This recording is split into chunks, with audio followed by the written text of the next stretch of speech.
मुंबई का एक हॉस्पिटल है जहां पर लगभग 14 साल की एक लड़की एडमिट है। उस लड़की के इलाज के लिए लेडी डॉक्टर, पूछताछ के लिए तो लेडी पुलिस अधिकारी, साफ सफाई करने जाएगा तो लेडीज़ डिपार्टमेंट से ही कोई जाएगा। यानी कि उस कमरे के अंदर एंट्री है तो सिर्फ महिला की, लेडीज़ की। इसके अलावा कोई भी व्यक्ति पुरुष नाम से ना तो कोई वहाँ एंट्री होगी, ना ही पुरुष का नाम वहाँ लिया जाएगा। दरअसल वो लड़की पुरुष नाम से इतना भयभीत है, इतनी डरी हुई है कि नाम सामने आते ही लड़की की सांसें ज़ोर ज़ोर से चलने लगती हैं। उसे देखकर ऐसा लगने लगता है जैसे कि वो मर जाएगी। 11 सितंबर की शाम 5 बजे तक भी वो लड़की ज़िंदगी की जंग लड़ रही थी और सांसें उसकी ऐसे ही चल रही हैं। उसे वाकई बहुत सारी प्रार्थना की ज़रूरत है। वो लड़की दिल्ली की निर्भया से कम नहीं, क्योंकि उसके साथ भी कुछ ऐसा ही हुआ है, बल्कि उससे ज़्यादा कहें तो कम नहीं होगा। आदाब, नमस्कार, सत श्री अकाल। आज की जो ये सच्ची घटना मैं आपको सुनाने जा रहा हूँ, ये सच्ची घटना है महाराष्ट्र के पुणे शहर की। दरअसल यहाँ का एक थाना है बनवाड़ी, और इसी थाने क्षेत्र में रहने वाली एक लड़की जिसकी उम्र 14 साल है। उसके माता और उसके पिता किसी नर्सरी में नौकरी करते हैं, काम करते हैं, पेड़ पौधों की रखवाली उनको तैयार करते हैं। ये 31 अगस्त की रात 10 बजे के आसपास की वारदात है। ये लड़की अपने एक दोस्त से मिलने के लिए पुणे के रेलवे स्टेशन पर पहुंच जाती है। वहां जाकर उस लड़के का इंतज़ार कर रही थी। रात के 10 बज चुके थे, मगर उसका दोस्त नहीं आया, जिसको लेकर वो परेशान होने लगी। अचानक ही उस लड़की पर एक ऑटो वाले की नज़र पड़ जाती है, और जैसे ही ऑटो वाले की नज़र पड़ती है, ऑटो वाला उससे पूछता है कि तुम क्यों रो रही हो, क्यों परेशान हो, क्या मैं तुम्हारी कोई मदद कर सकता हूँ? तो लड़की को एक सहारे की ज़रूरत थी। उसे लगा कि शायद ये जो व्यक्ति है, लगभग जिसकी उम्र 30 साल थी, उसने अपनी उस दास्तां को सुना दिया, बता दिया, और कहा कि वो अपने घर वालों की बिना मर्ज़ी के यहाँ रेलवे स्टेशन पर अपने दोस्त से मिलने के लिए आई थी। दोस्त नहीं आया, इसलिए वो परेशान है। इतना सुनने के बाद वो ऑटो वाला वहाँ से चला जाता है और करीब 10 मिनट के बाद फिर वापस लौट कर आता है। उसने कहा कि जिसका तुम इंतज़ार कर रही थी, दरअसल वो लड़का बाहर खड़ा हुआ है और वो यहाँ आना नहीं चाहता। वो शर्मिंदा है अपनी किए पर, जो लेट हो गया है, इसलिए मेरे साथ चलो और मैं तुम्हें उससे मिला दूँगा। लड़की क्योंकि रो रही थी काफ़ी देर से, उसके पास ना पीने के लिए पानी था, ना वहाँ आसपास उसे पानी की सूद थी। उसने उस ऑटो ड्राइवर ने उसको एक बोतल दे दी और उसने पानी पी लिया। दोनों साथ साथ बाहर तक चल रहे थे। अचानक से लड़की को चक्कर आने लगते हैं और वो ब्रश खाकर इससे पहले गिरती, वो लड़का उसे ऑटो तक लेके पहुंच जाता है और उसके बाद उसे जंगल की ओर ले आता है, जहां ले जाने के बाद उसके साथ बलात्कार करता है। कई घंटे तक उसे अपने साथ रखता है। वो 14 साल की लड़की है, उसे कुछ होश नहीं था क्योंकि वो नशे में थी। उसे पानी के रूप में कुछ नशीला पदार्थ पिलाया गया। इसके बाद जब 2 या 3 घंटे बीत जाते हैं, वो ऑटो ड्राइवर एक लॉज में लेके जाता है। वो एक छोटा सा होटल होता है, उस होटल में जब लेके जाता है, वहाँ पर पहले से ही कुछ लड़के, कुछ और युवक इंतजार कर रहे थे। लड़की एक कमरे में जाती है। 31 अगस्त की रात 10 बजे ये वाक़या शुरू होता है और उसके बाद होटल में जाने के बाद, लॉज में जाने के बाद उस लड़की को अंदर कमरे में बंद कर दिया जाता है और उसके पूरे कपड़े उतार दिए जाते हैं। यानी कि उसके बदन पर एक भी कपड़ा नहीं। अब वो लड़की शर्मा रही है, परेशान है और उसके साथ पहले ही बलात्कार हो चुका है। धीरे धीरे उसे होश आता है। तब तक उसके साथ लगभग 12 लड़के बारी बारी से रेप कर चुके थे। दिन निकल आता है और दिन भर यही काम चलता रहता है। एक के बाद एक लड़का आता रहता है और ये सिलसिला लगातार चलता रहता है। शाम हो जाती है, यानी कि इस कमरे के अंदर वो लड़की लगभग 24 घंटे तक रहती है और वो 12 लड़के 24 घंटे तक उसके साथ बलात्कार पर बलात्कार करते रहते हैं। वो भूख से, प्यास से तड़पती रहती है। वो कई बार कहती है कि मुझे खाने के लिए कुछ दे दो, मुझे पीने के लिए पानी दे दो, मगर कोई भी उसकी गुहार नहीं सुनता, उसकी कोई पुकार नहीं सुनता। उसकी चीखों की आवाज़ भी उस कमरे से बाहर जा भी रही थी। ना जाने क्यों वो होटल मालिक या वह आसपास के लोग उन आवाज़ों को सुन ही नहीं पाए। ये भी बताया जा रहा है कि उस लड़की को बार बार इंजेक्शन दिया जा रहा था, नशीली चीज़ें दी जा रही थी जिससे क्या वो शोर न मचा सके। इस बीच उस लड़की ने बार बार रिक्वेस्ट करते रही, माफ़ी मांगते रही, उसे बचाने की गुहार लगाते रही। इन 12 लड़कों में से एक लड़के को दया आ जाती है।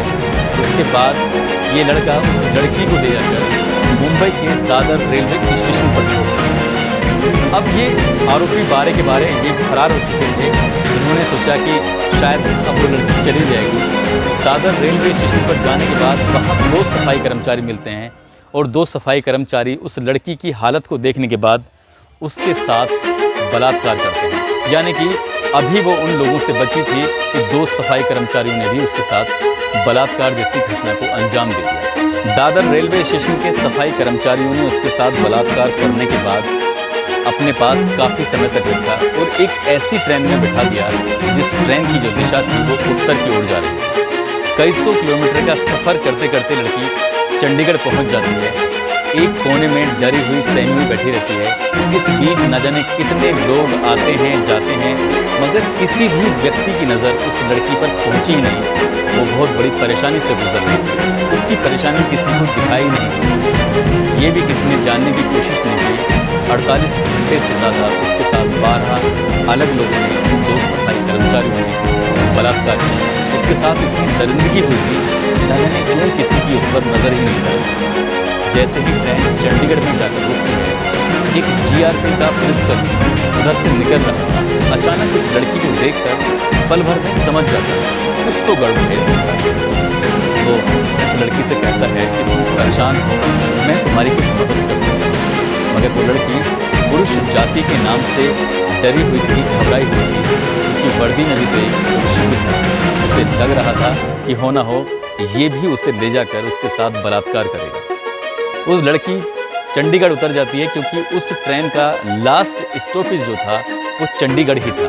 अब वो रेलवे स्टेशन पर उतर जाती है और डरी सहमी एक जगह बैठी होती है। मगर वो पुलिस वाला बहुत अच्छा इंसान था। उसने CWC यानी चाइल्ड वेलफेयर कमेटी से संपर्क बनाया।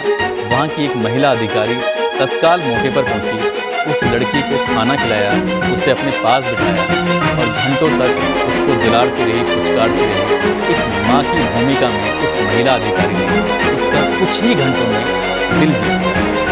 दिल जीतने के बाद उसने लड़की ने अपनी आप बीती बताई और पूरी कहानी घर से निकलने से लेकर और चंडीगढ़ पहुंचने तक एक एक वाकया जब बताया तो महिला अधिकारी का रो कर बुरा हाल हो गया और साथ ही जो अधिकारी जो पुलिस वाला था वो अलग रोते रोते उसका भी बुरा हाल हो गया। बात होने वाली थी किसी भी बेटी के साथ, किसी बहन के साथ भयानक वारदात अगर होती है तो शायद आंसुओं के अलावा कुछ निकलेगा ही नहीं। निकलेगा तो उन परिंदों के लिए बद्दुआएं या फिर कानून से सख्त कार्रवाई की मांग की गुहार निकलेगी। उधर जब लड़की अपने घर से अचानक से गायब हो जाती है तो उसके माँ बाप जो कि बहुत ज़्यादा पढ़े लिखे नहीं थे, उन्होंने वहीं बनवाड़ी थाने में जाकर अपनी बेटी की गुमशुदगी दर्ज कराई।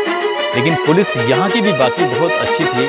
बनवाड़ी थाने की पुलिस ने आसपास के लोगों से पूछताछ की और धीरे धीरे उसके बारे में जानने की कोशिश की। उसका जो मोबाइल नंबर था उसकी CDR निकलवाई। उस इलाके के जितने भी CCTV कैमरे थे उनके बारे में पता करने की कोशिश की, मगर उस लड़की के बारे में कुछ पता ही नहीं चल रहा था। और पता चलता है तो उसके बाद पुलिस ने बड़े ही गंभीरता से, बड़ी ही शालीनता से इस मामले की बहुत ही खूबसूरती से जांच की है।